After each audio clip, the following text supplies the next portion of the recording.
Apa khabar semua? Sihat? Bagus! Saya Amir Zuhair.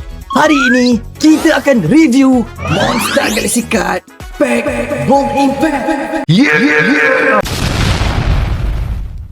Enjoy!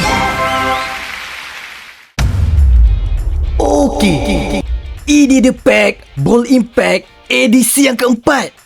Mari kita review setiap kad yang kita dapat untuk pack kali ini. Untuk kad pertama kita dapat kad Grade B, Captain Kaizo dan Kuali. Mereka memainkan peranan yang penting dalam komik Bobo Boy Galaxy musim 2, isu 22. HP 160, attack 120. Efek kad ini adalah lihat kad di tangan pihak lawan, pilih satu kad dan hantar ke zon kalah.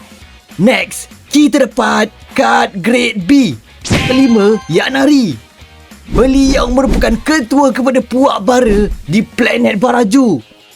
HP 160, attack 140.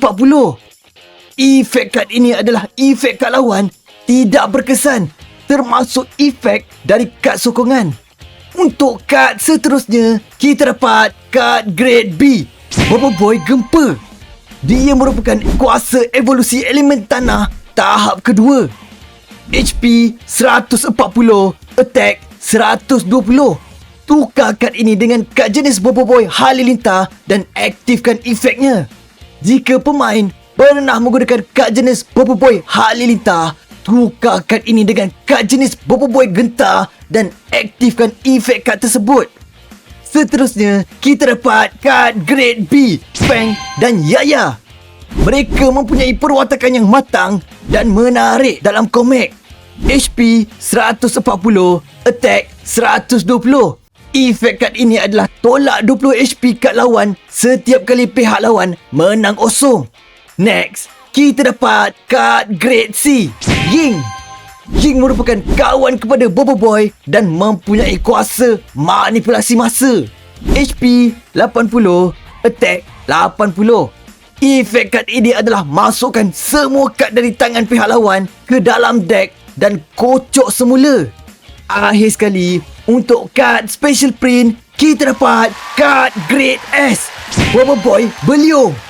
Dia buat kemunculan sulungnya di dalam Arc Indara isu 14. HP 260, attack 240. Kad ini boleh digunakan sekiranya pernah menggunakan kad Bobo Boy Taufan.